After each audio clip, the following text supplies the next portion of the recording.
አስደናቂ እውነተኛ ታሪክ ይዤላችሁ መጣሁ። እስከ መጨረሻው ስሙት። ካፒቴኑ በመጀመሪያው የበረራ ተልዕኮ በከፍተኛ ድካም ምክንያት እንቅልፍ ወስዶት ነበር።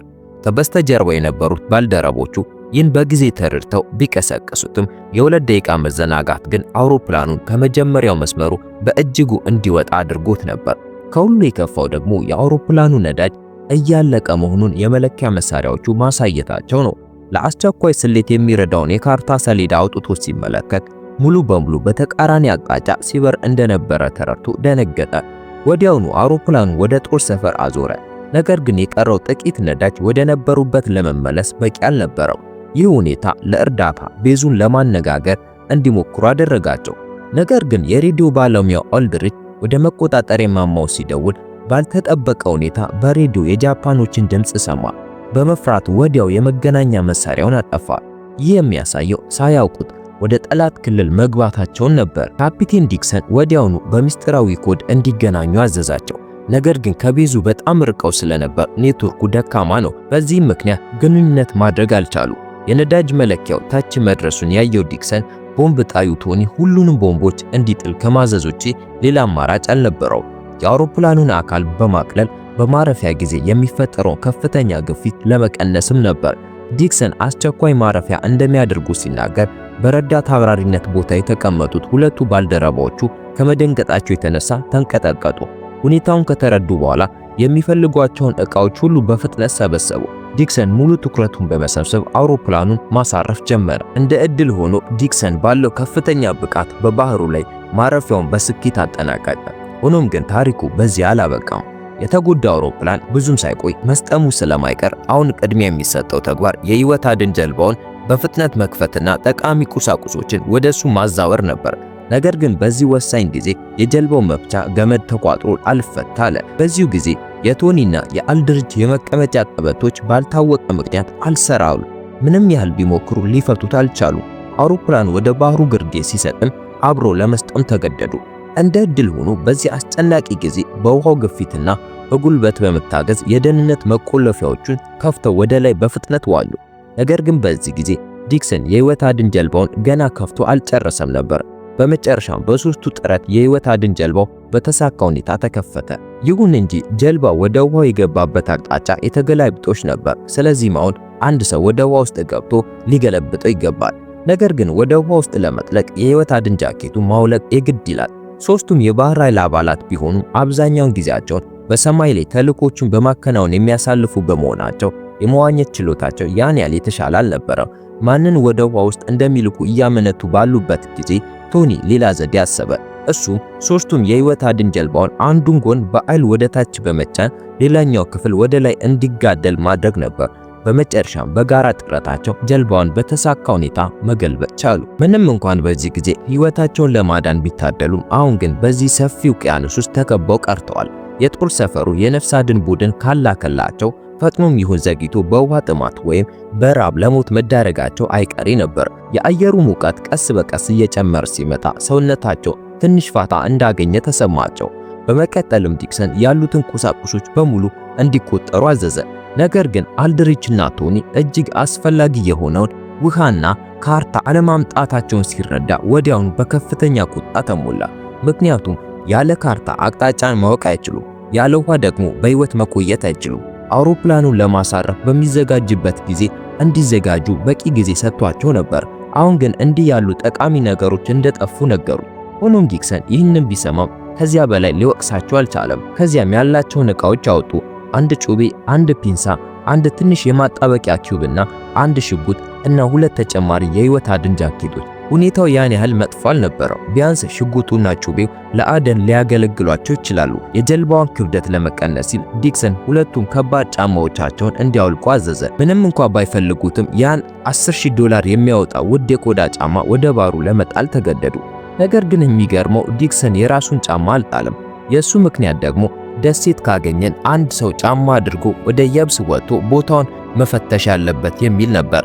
አልድሪችና ቶኒ በልባቸው ባይስማሙ እሱ አዛዥ በመሆኑ ቁጣቸውን ዋጥ አድርገው ዝም አሉ። አሁን ማድረግ የሚችሉት ነገር ቢኖር የነፍስ አድን ቡድን እስኪመጣ በዝምታ መጠበቅ ነበር። ምክንያቱም ለረጅም ጊዜ ስላልተመለሱ የጦር ሰፈሩ ፍለጋ እንደሚጀምር ያውቁ ነበር። ስለዚህ ሶስቱም ጀርባ ለጀርባ በመቀመጥ የባህሩን አድማስ በተለያዩ አቅጣጫዎች በጥንቃቄ መከታተል ጀመሩ።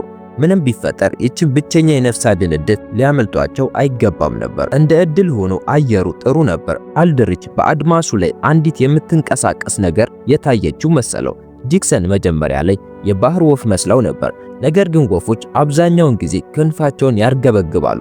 ይህች ግን እንዲህ አይነት እንቅስቃሴ አታደርግም ነበር። በጥንቃቄ ሲመለከቱ አውሮፕላን መሆኑን አረጋገጡ። ይህም የራሳቸው የጦር አውሮፕላን ነበር። ዲክሰን ከአውሮፕላኑ ፍጥነትና አኳኋን በመነሳት አውሮፕላኑ ነዳጅ እየጨረሰ መሆኑንና አሁን ወደ ኋላ እየተመለሰ ሊሆን እንደሚችል ገመተ።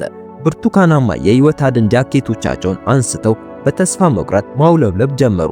ነገር ግን ከነበሩበት ከፍተኛ ርቀት የተነሳ የነፍስ አድን አውሮፕላኑ ሊያያቸው አልቻለም። በመጨረሻም አውሮፕላኑ በሰማይ ላይ ተሰውሮ ሲጠፋ በተስፋ መቁረጥ ስሜት ዝም ብለው ከማየት ውጪ አማራጭ አልነበራቸው። ቶኒ በከፍተኛ የአዘን ስሜት ውስጥ ሲወድቅ፣ አልድሪች ግን ምናልባት አይተውናል፣ ለእርዳታ ሰው ሊጠሩ ሄደው ይሆናል የሚል ጭላንጭል ተስፋ ሰጠው። ይሁን እንጂ የዲክሰን ቀጣይ ቃላት ያንን የመጨረሻ ተስፋ አሟጠጡት። ዲክሰን ያሉበት ቦታ በጃፓን ባህር ኃይል ቁጥጥር ውስጥ ያለ ክልል መሆኑን ገለጸላቸው። የእነሱ አውሮፕላኖች ለአሰሳ ሲመጡ በአካባቢው ለረጅም ጊዜ እንደማይቆዩም ነገራቸው። አንድ ጊዜ አውሮፕላኑ ካለፋቸው ለሁለተኛ ጊዜ ፍለጋ መላክ ለአደጋ የሚያጋልጥ ስለሚሆን አያደርጉትም። በዚህም ምክንያት ያችን አውሮፕላን በማለፋቸው በባህር ላይ ለ34 ቀናት የሚቆይ አስቸጋሪ የእልውና ጉዞ ለመጋፈጥ ይገደዳሉ። ያለ ውሃና ምግብ እንዴት ሊተርፉ እንደሚችሉ ማሰብ እንኳን ይከብዳል። ለአንድ ቀንና ለአንድ ሌሊት ውሃ ያልቀመሰው ዲክሰን ጥማቱን መቋቋም ስላቃተው ሽንቱን ወደ ቆዳ ጫማው ውስጥ ቀዳ። ይህንን ያየው አልድሪች በመገረም ጮኸ። ዲክሰን ግን ምንም ሳይመልስ በጫማው የቀዳውን ሽንት በአንድ ትንፋሽ ጋተው። ይህ ድርጊት አልድሪችን ሊያስመልሰው ቢቃረመው በኋላ ላይ ግን ዲክሰን በወቅቱ የነበረበትን ከፍተኛ ችግር ተረዳ። አሁን ዋናው ጉዳይ የብስ ማግኘት ነበር። ነገር ግን በአቅራቢያቸው ወዳለው ደሴት ለመድረስ 600 ማይል ይቀራቸዋል። በንፋስ እርዳታ ቢጓዙ እንኳን ሳምንታት ይፈጅባቸዋል። ያለ ምግብና ንጹህ ውሃ ደግሞ ያን ያህል መቆየት አይችሉም። ይህ ጊዜ የዲክሰን የትውስታ ግምት ብቻ ነበር። ትክክለኛ የባህር ላይ ካርታ በእጃቸው ስለሌለ ትክክለኛው ርቀት ምን ያህል እንደሆነ የሚያውቅ አልነበረም። በዚህ ጊዜ ምግብ የሚያገኙበት መንገድ ትዝ አላቸው። ቶኒ ሽጉጡን በመፍታት ጥይቶቹንና የውስጥ ጠምዛዛ ሽቦ አወጣ። በዚህ ሽቦ የአሳ ማጥመጃ መንጠቆ ሰራ። ከጃኬቱ ላይ በፈታው ክርም አሰረው። ቀለል ያለ የአሳ ማጥመጃ መሳሪያ አዘጋጀ። ነገር ግን አንድ ወሳኝ ነገር ጎደለ፣ ማጥመጃ ስጋ። ብልህ የሆነው ቶኒ ቀይ ስካርፉ ትዝ አለው። ደማቅ ቀይ ቀለም አሳዎችን ይስባል ብሎ በማመን ትንሽ ቀንጥቦ በመንጠቆ ላይ አሰረው። አልድሪች መንጠቆን ወደ ውሃ ወረወረ። ከጥቂት ደቂቃዎች በኋላ በውሃ ውስጥ ኃይለኛ እንቅስቃሴ ተፈጠረ። የያዙት አሳ በጣም ትልቅ ይመስል ነበር። እሱና ቶኒ በአንድ ላይ ሲጎትቱት አልቻሉም። ወዲያውም ክሩ ተበጠሰ። አሁን አሳውን ከማጠታቸውን በላይ በሚለበልበው ፀሐይ መቃጠላቸውን ቀጥለዋል። ዲክሰን እና ቶኒ በፀሐዩ ቃጠሎ ሳቢያ ራሳቸውን መሳት ጀመሩ። አልድሪች ግን ተስፋ ሳይቆርጥ በዚያ አሩር ማጥመዱን ቀጠለ። ምክንያቱም ምግብ አለማግኘት ሞት መሆኑን ያውቃል። ለረጅም ጊዜ መንጠቆ ላይ ምንም አይነት እንቅስቃሴ ባለማየቱና በረሃብ ስለተዳከመ ኪስ ውስጥ የነበረው ጩቤ አወጣ። ይህንን ያየው ዲክሰን ደንግጦ ሊያስቆመው ሞከረ። አልድሪች በስህተት ጀልባዋን እንዳይቀዳትና የሚቆሙበት ቦታ እንዳያሳጣቸው ፈርቶ ነበር። አልድሪች ግን ምግብ ካላገኘን መጨረሻችን ሞት ነው በማለት ጩቤውን ወደ ውሃ ውስጥ በኃይል ወረወረው። ወዲያው የሆነ ጠንካራ ወፍራም ነገር እንደወጋ ተሰማው። ዲክሰን ጀልባውን የወጋው መስሎት ሊቆጣ ሲል አልድሪች አንድ ትንሽ ሻርክ ጎትቶ አወጣ። ሌሎቹ ሁለቱ ባልደረቦቹ በመገረም ደነዘዙ። ወዲያው ግን የምትንፈራገጠውን ሻርክ ያዟት። ቶኒ ሻርኳ እስክትሞት ድረስ በጩቤ ወጋት። የሻርኳን ሆድ ሲቀዱ ውስጥ ገና ያልተፈጩ ትናንሽ አሳዎችን አገኙ። አልድሪች ሳያቅማማ አንዱን አንስቶ ወደ አፉ ከተተው። ሌሎቹም ይህንን አይተው በፍጥነት መብላት ጀመሩ። ብዙም ሳይቆይ ሻርኳን ተካፍለው በሏት። ዲክሰን ግን ለቀጣይ ማጥመጃ የሚሆን ጥቂት ስጋ አስቀረ። ምግብ በማግኘታቸው ተደስተው ሳለ ትልቅ ስህተት ፈጸሙ። ይኸውም ጀልባውን ሲያጸዱ ደሙን ወደ ባሩ ማፍሰሳቸው ነበር። ብዙም ሳይቆይ የደሙ ጠረን የሳባቸው ብዙ ሻርኮች ከበቧቸው። ሆኖም ከጀልባዋ እስካልወጡ ድረስ ሻርኮቹ ምንም ሊያደርጓቸው አልቻሉም። እስከ ሌሊት ድረስ ሻርኮቹ አራቁም ነበር። አልድሪች ጨለማ ስለነበረ ሻርኮቹ የሄዱ መስሎት እጁን ወደ ውሃ ሰዶ ፊቱን ሊታጠብ ሲል አንዱ ሻርክ ዘሎ እጁን ነከሰው። እጁን ቢያላቀቅም መዳፉ ላይ አስፈሪ ቁስል ተፈጠረ። ባላቸው ጨርቅ ቁስሉን አሰሩለት። እንደ ዕድል ሆኖ ንጋት ሲመጣ ሻርኮቹ እየራቁ ሄዱ። አምስተኛ ቀናቸው ቢሆንም እስካሁን አንዲት ጠብታ ንጹህ ውሃ አልቀመሱም። ቶኒ መቋቋም አቅቶት የባህር ውሃ ቀርቶ ሊጠጣ ሲል ዲክሰን ይህንን ማድረግ የሰውነትን ፈሳሽ በማድረግ ለፈጣን ሞት ይዳርጋል በማለት በጥብቅ ከለከለው። በዚያ ሰዓት ፍላጎታቸው ደረቅ ምድር ማየትና የውሃ ምንጭ አግኝተው ጥማታቸው እስኪረካ መጠጣት ብቻ ነበር። ነገር ግን የባህር ላይ ካርታ በሌለበት ሁኔታ የደሴቱን ትክክለኛ ቦታ ማወቅ አይችሉም። በዚህ ጊዜ ነበር ዲክሰን በደስታ የጮኸው። በኪሱ ውስጥ ሳያስበው የከተተውን እርሳስ አወጣ። አልድሪችና ቶኒ በዚህ ሰዓት እርሳስ ምን ሊረባን ይችላል በሚል ግራ ተጋብተው ዝም አሉ። የዲክሰን ሐሳብ ግን እርሳሱንና ቀደም ብሎ ያገኘውን በውሃ የማይበላሽ ወረቀት በመጠቀም በትውስታው ላይ ተመስርቶ ግምታዊ ካርታ መሳል ነበር። ካርታ ካላቸው ደግሞ ወደ ደሴቱ የሚወስዳቸውን አቅጣጫ ማግኘት ይችላሉ። ብዙም ሳይቆይ ዲክሰን የሳለውን ንድፍ በመጠቀም ያሉበትን ግምታዊ ቦታ ሰላ። ከዚህ ቦታ በስተደቡብ ምዕራብ አቅጣጫ የወዳጅ ሀገራት ደሴቶች እንዳሉ አወቀ። እዚያ በሰላም መድረስ ከቻሉ የጃፓን ጦር ቀጠናን ማምለጥ ይችላሉ። ነገር ግን አዲስ ችግር ተደቀነባቸው። የሕይወት አድን ጀልባዋ ያለ ንፋስ እርዳታ ወደፊት መንቀሳቀስ አይችልም። ንፋስ ቢኖር እንኳን ወደ ደቡብ አቅጣጫ መሆን አለበት። ዲክሰን ወዲያው መፍትሄ አሰበ። አልድሪች በጀልባዋ ላይ ያለውን ትርፍ ገመድ እንዲያወጣ፣ ቶኒ ደግሞ ባገኙት የብረት ሽቦ ትንሽ ፍሬም እንዲሰራ አዘዛቸው። ከዚያም በተዘረጋ የሕይወት አድን ጃኬት ላይ ካሰሩት በኋላ በገመድ አገናኙት። በዚህ መልኩ ቀለል ያለ የባህር መልሕቅ ተሰራ። የነፋሱን አቅጣጫ መቆጣጠር ባይችሉም የመልሕቁን አንግል በውሃው ውስጥ በማስተካከል የጀልባውን አቅጣጫ መቆጣጠር ይችላሉ። የነፋሱን አቅጣጫ ሁል ጊዜ በመከታተልና መልሕቁን በማስተካከል ባልፈለጉት አቅጣጫ እንዳይነዱ ማድረግም ቻሉ። ዲክሰን ያልተጠበቀ ነገር ካልተከሰተ በ10 ቀናት ውስጥ መድረሻችን ላይ እንሆናለን በሚል አበሰራቸው። ይህ በጣም የሚያበረታታ ዜና ቢሆንም ቅድመ ሁኔታው ግን እስከዚያው በሕይወት መቆየት መቻላቸው ነበር። ውሃ ሳይጠጡ 5 ቀናት አልፏቸዋል። በባህር ላይ ንጹህ ውሃ ማጣት ሞት ነው። ፈጣሪን አምኖ የማያውቁት እነዚህ አብራሪዎች በዚህ ጊዜ እጆቻቸውን አጣምሮ በጋራ መጸለይ ጀመሩ። በቅንነት ከጸለዩ ፈጣሪ እንደሚራራላቸው በጽኑ አመኑ። ይሁን እንጂ እስከ ምሽት ድረስ ከሰማይ አንዲት ጠብታ ዝናብ አልወረደም። በከፍተኛ ተስፋ መቁረጥ ውስጥ ሆነው የጥማት ስቃያቸውን ለመርሳት ለመተኛት ሞከሩ። በድንገት ቶኒ በራሱ ላይ የሆነ ቀዝቃዛ ነገር ሲያርፍ ተሰማው። ሲመለከት የዝናብ ጠብታ ነበር። ያዩትን ማመን አልቻሉም ነበር። ፈጣሪ በእርግጥም ጸሎታቸውን እንደሰማ አመኑ። ወዲያውኑ ልብሶቻቸውንና ያገኙትን የብረት ባልዲ በመጠቀም ያንን ውድ የዝናብ ውሃ መሰብሰብ ጀመሩ። አንዲት ጠብታ እንዳትባክን ወደ ባልዲ እያፈሰሱ፣ በሌላ በኩል ደግሞ በአፋቸው ዝናቡን በጉጉት ይጠጡት ነበር። በዝናቡ ከረኩ በኋላ በሚቀጥለው ቀን ፈጣሪን አመሰገኑ። የውሃው ችግር ለጊዜው ተቃለለ። ነገር ግን ሻርክ ከበሉ በኋላ አልድሪች ሌላ ዓሳ ማጥመድ አልቻለም። ዝናብ ግን አልፎ አልፎ ይዘንብላቸው ነበር። በባህር ላይ ያለው ፀሐይ ደም ግባት ያለው ቢሆንም እነርሱ ግን የሚያደንቁበት አቅም አልነበራቸውም። በረጅም ጊዜ ራብ ምክንያት ሁሉም ቅዠት ውስጥ መግባት ጀመሩ። ሁልጊዜም ከፊት ለፊታቸው ደሴት ያለ ይመስላቸዋል። ሲነቁ ግን የሚጠብቃቸው ሰፊ ውቅያኖስ ብቻ ነበር። አሁን በባህር ላይ ከተቀረቀቡ 15 ቀናት አልፈዋል። በዚህ ቀን አልድሪች በሚንቀጠቀጥ ድምፅ በቶኒ እጅ ያለውን ሽጉጥ ጠየቀ። ከዚያም አጠገቡ ተኝቶ ወደ ነበረው ዲክሰን አቅጣጫ ሽጉጡን አነጣጠረ። እንደውም አልድሪች ሊተኩስ የነበረው በዲክሰን ላይ ሳይሆን በአቅራቢያቸው በነበረች የአልባትሮስ ወፍ ላይ ነበር። በቅርብ ርቀት በተተኮሰው ጥይት ድምፅ የዲክሰን የጆሮ ታምቡር ቢደማም የባልደረቦቹን ጩኸት ሲሰማ ሁኔታውን ተረድቶ የቆሰለችው ወፍ ለመያዝ ወደ ውሃው ዘለለ። ብዙም ሳይቆይ ወፏን ያዛት። ምግቡን ይዞ በድል ሲመለስ ግን የደሙ ጠረን የሳበው አንድ ትልቅ ሻርክ በድንገት ተከሰተ። በዚህ መጥፎ አጋጣሚ ሽጉጡ አልሰራ አለ። ሻርኩ ዲክሰንን ሊደርስበት ሲቃረብ አልድሪችና ቶኒ እሱን ለማዳን ጀልባውን በኃይል ቀዘፉ። እንደ ዕድል ሆኖ ሻርኩ ዲክሰንን ከመብላቱ በፊት ወደ ጀልባው ጎትተው አወጡት። በዚህ ጊዜ አልድሪች ወፎች ካሉ መሬት ቅርብ ነው ማለት አይደለም ብሎ ተስፋ አደረገ። ዲክሰን ግን ወፏ አልባትሮስ ናት፣ በአንድ ጊዜ በሺዎች የሚቆጠሩ ኪሎሜትሮችን መብረር ስለምችል መሬት በአቅራቢያ አለ ማለት አይደለም በማለት ተስፋውን አጨለመበት። መንፈሳቸው ዳግም ተሰበረ። በዚህ ሰፊ ውቅያኖስ ውስጥ መቼ ይሆን መሬትን የሚያዩት? በአኛው ቀን ዲክሰን ሲነቃ አልድሪችና ቶኒ ተኝተው አገኛቸው።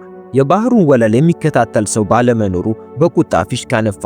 አንድ ጊዜ ደሴቱን ካለፏት ድጋሚ መቼም እንደማያገኟት ያውቃል። ዲክሰን ቀኑን ሙሉ ምንም ሳይሰራ ተኝቶ ይውልና አሁን ደግሞ በእነሱ ላይ ሲቆጣ አልድሪች አልተዋጠለትም። አልድሪችም በ10 ቀናት ውስጥ ደሴት እናያለን አልከን፣ አሁን ግን 20 ቀናት አልፏል። ለመሆኑ ያ ካርታ እንዴት ነው የተሳለው? ደሴት መኖሩን በምን አወቅ ሲል ጠየቀው። ዲክሰንን ይህ ካርታ በአእምሮ ውስጥ የታተመ ነው፣ ስህተቱ ከ10% አይበልጥም ሲል መለሰ።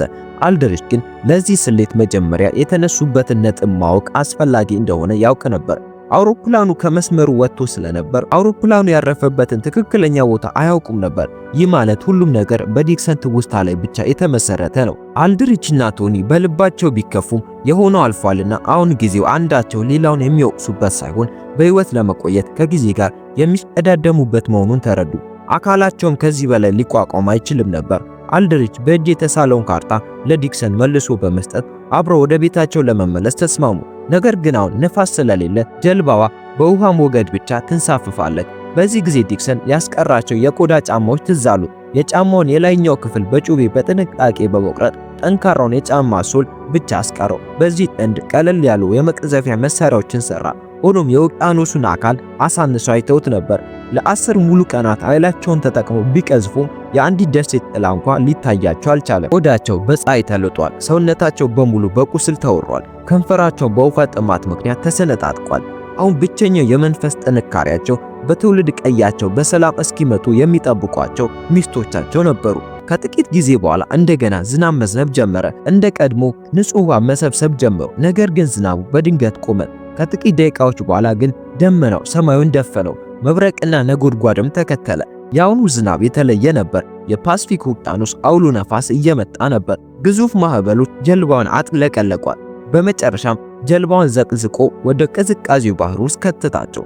ዲክሰንና አልድሪች ዋኝተው ወደ ላይ ሲወጡ ቶኒ አልነበረም። በጭንቀት ቢጮም ሊያገኙት አልቻሉ። ቆይቶ ግን ቶኒ ቀድሞ ወጥቶ ከተዘቀዘቀችው ጀልባ ጀርባ ተደብቆ እንደነበር አዩ። ሶስቱም በደስታ ተቃቀፉ። ውቅያኖሱ ጀልባችንን ቢገለብጠውም የመኖር ፍላጎታችንን ግን ሊያጠፋው አይችልም አሉ። ሶስቱም ተረባርበው ጀልባውን ካስተካከሉ በኋላ ተሳፈሩ። አሁን ግን ለመቆም እንኳን አቅም አልነበራቸው። ቶኒ ሳይንቀሳቀስ መቆየቱን ያየው ዲክሰን የሆነ ችግር መኖሩን ተረድቶ አልድሪችን ቀሰቀሰው። ቶኒ የሞተ መስሏቸው ሳለ በደካማ ድምፅ በድንገት ተናገረ። ዲክሰንም እፎይ ብሎ ከኖርን አብረን እንኖራለን፣ ከሞትንም አብረን እንሞታለን፣ ማንንም ወደ ኋላ አንተውም ሲል ቃል ገባ። በዚያው ቅጽበት አልድሪች በአድማሱ ላይ የሆነ አረንጓዴ ነገር አየ። ሌሎቹም በነበራቸው የመጨረሻ አቅም ዞረው ሲመለከቱ በአረንጓዴ ተክሎች የተሸፈነች አንዲት ትንሽ ደሴት በግልጽ ታየቻቸው። በደስታ ተቃቀፉ። በመንገዳቸው የገጠማቸውን መከራ የሚያውቁት እነሱ ብቻ ነበሩ። በእጆቻቸው በኃይል መቅዘፍ ጀመሩ። ውቅያኖሱም ለሕይወት ያላቸው ጉጉት የተረዳ ይመስል በአንድ ትልቅ ማዕበል ወደ ደሴቱ ዳርቻ ገፋቸው። መሬቱን በረገጡ ጊዜ ያገኙት ሙቀት ወደር የሌለው ነበር። በቅርብ ርቀት የወዳጅ አገራት ባንዲራ የሚውለበለብበት የጥበቃ ጣቢያ ሲመለከቱ ከረጅም ጊዜ በኋላ ከልባቸው ፈገግ አሉ። እስከ መጨረሻው ላደረሰቻቸው ጀልባ ስንብት አድርገው እርስ በርስ ተደጋግፈው ወደ ጣቢያው አመሩ። ይህ በፓሲፊክ ጦርነት ጊዜ የተከሰተ እውነተኛ ታሪክ ነው። በወቅቱ 3 አባላት ያሉት ቡድን ለረጅም ርቀት አሰሳ ታዞ ነበር። ነገር ግን በካፒቴኑ ስህተት አውሮፕላኑ ወደቀ። ምንም እንኳን በአደጋው ቢተርፉ ለ34 ቀናት በፓሲፊክ ውቅያኖስ ላይ ተንሳፈው ቆይቷል። ካፒቴን ዲክሰንም ከብዙ መከራ በኋላ የባልደረቦቹን ሕይወት አትርፎ በመመለሱ የባህር ኃይል የክብር ሜዳሊያ ተሸልሟል። ታሪኩን ከወደዳችሁ ነገም በሌላ አዲስ እውነተኛ ታሪክ ለመገናኘት ሰብስክራይብ አድርጉ። ላይክ በማድረግ በረታቱን።